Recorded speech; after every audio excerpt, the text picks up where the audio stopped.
Welcome to The Explainer. Today, we're diving headfirst into one of the most fascinating and, let's be honest, complicated characters in modern literature. We're talking about Ernest White, the protagonist of Lillian Vance's 1947 classic, Prometheus Fit to be Tied.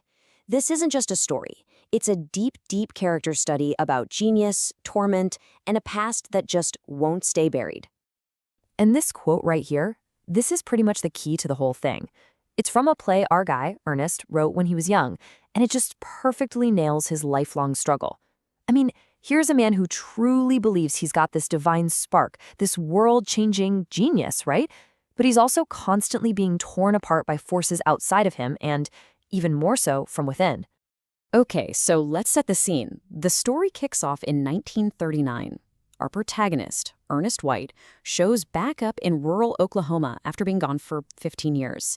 And he wasn't just on vacation. He's been living this globe-trotting, expatriate life. His return? Yeah, it's anything but quiet. The man is basically a walking headline. And this is where it gets really interesting. His public persona is a total paradox. I mean, on one hand, people call him Mr. Perfect, the sophisticated art lover, the spiritual seeker. But on the other hand, he's the guy who just randomly kicks a hole in a brand new television at the World's Fair.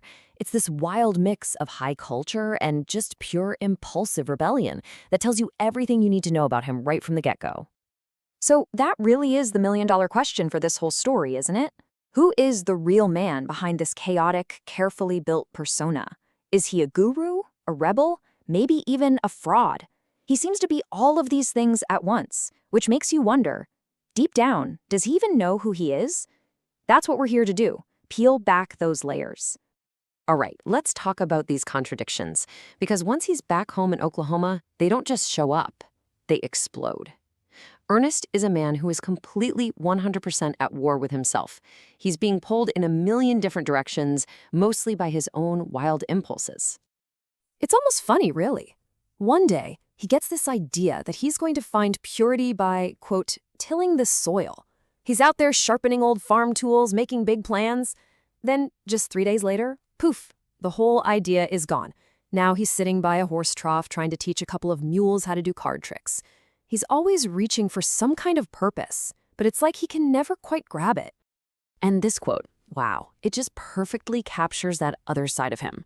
See, he desperately wants to be accepted by the high society literary world, but at the same time, he can't stand it.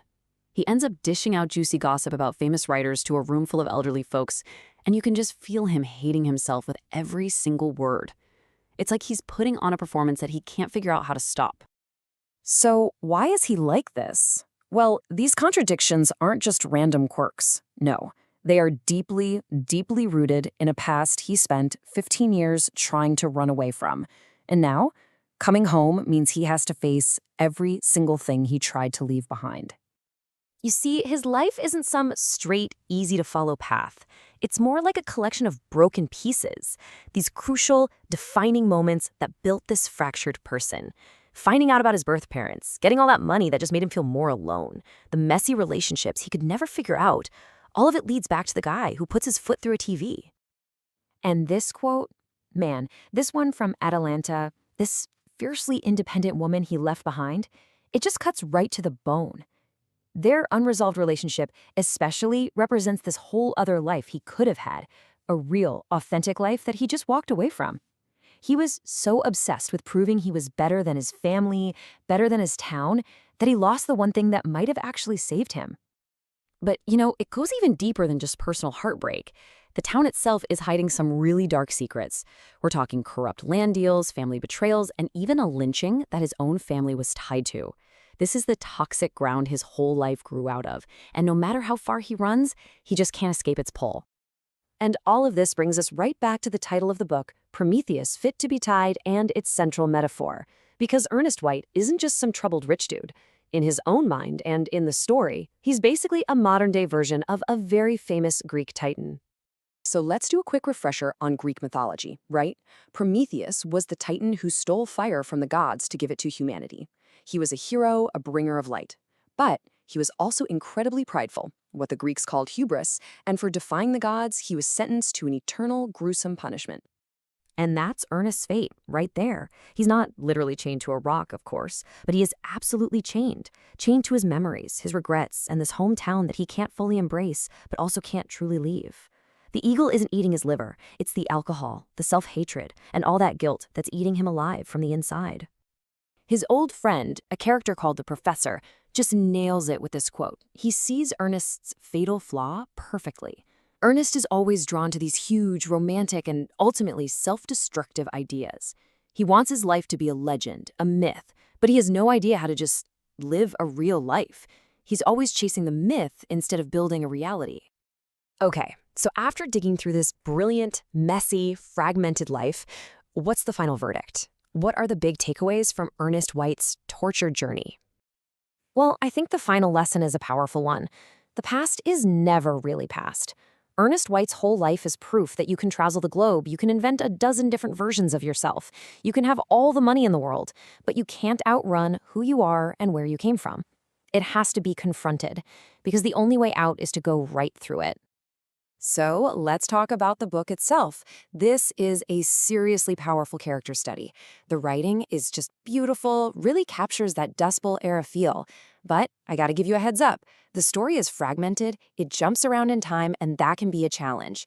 It definitely demands your attention and doesn't give you any easy answers. For its sheer literary ambition, for creating such a complex and unforgettable character, and for that masterful prose, we're giving Prometheus Fit to be Tied the explainer's grade of a very solid 8 out of 10. Now, if this story about a haunted past, inescapable family secrets, and that whole lost generation vibe intrigued you, then you'll definitely want to check out these two classics as well. And in the end, the book really leaves you with this one big, lingering question to chew on. Can a person ever truly reinvent themselves? Or are we all, in some way, destined to be defined by where we started? It's a heavy thought about the nature of identity itself, and it's one that'll stick with you. Hey, if you enjoyed this breakdown, you know what to do. Be sure to follow, share, and subscribe so you don't miss out on our next explainer.